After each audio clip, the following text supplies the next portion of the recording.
Para ayah ini kan rata-rata gitu, kalau dilihat dari beberapa literatur gitu kan, kebanyakan sadar akan bahwa saya itu sebagai ayah itu ketika punya anak gitu Betul, Pak. Kenapa betul. sebelum-sebelumnya prepare dulunya. atau belum sadar gitu. Tapi kenapa ketika anak lahir baru sadar? Bisa jadi ada orang yang sok kultur, sok situasi, bahwa ketika dia baru menyadari saya itu punya anak udah gede sebagainya, itu ketika anaknya mulai penyimpangan.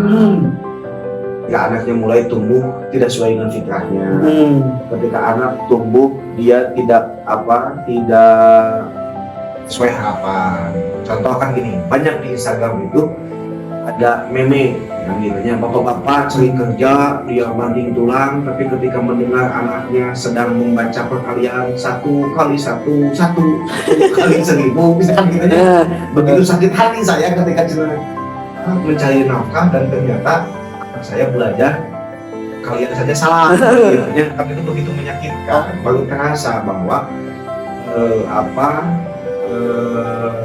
salah jadi orang tua itu ketika ada penyimpangan dari anak. Jangan sampai itu terjadi. Para ayah ini kan rata-rata gitu, kalau dilihat dari beberapa literatur gitu kan, kebanyakan sadar akan bahwa saya itu sebagai ayah itu ketika punya anak gitu Betul, Pak. Kenapa betul. sebelum-sebelumnya prepare dulunya. atau belum sadar gitu. Tapi kenapa ketika anak lahir baru sadar? Bisa jadi ada orang yang sok kultur, sok situasi, bahwa ketika dia baru menyadari saya itu punya anak udah gede sebagainya, itu ketika anaknya mulai penyimpangan. Ketika anaknya mulai tumbuh tidak sesuai dengan fitrahnya. Ketika anak tumbuh dia tidak sesuai harapan. Contoh kan gini, banyak di Instagram itu ada meme yang bilangnya bapak-bapak sering kerja, dia banting tulang, tapi ketika mendengar anaknya sedang membaca perkalian 1 kali 1 kali 1000, misalkan gitu ya.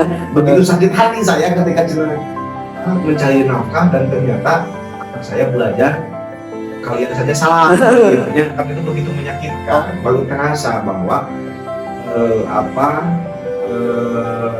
salah jadi orang tua itu ketika ada penyimpangan dari anak. Jangan sampai itu terjadi.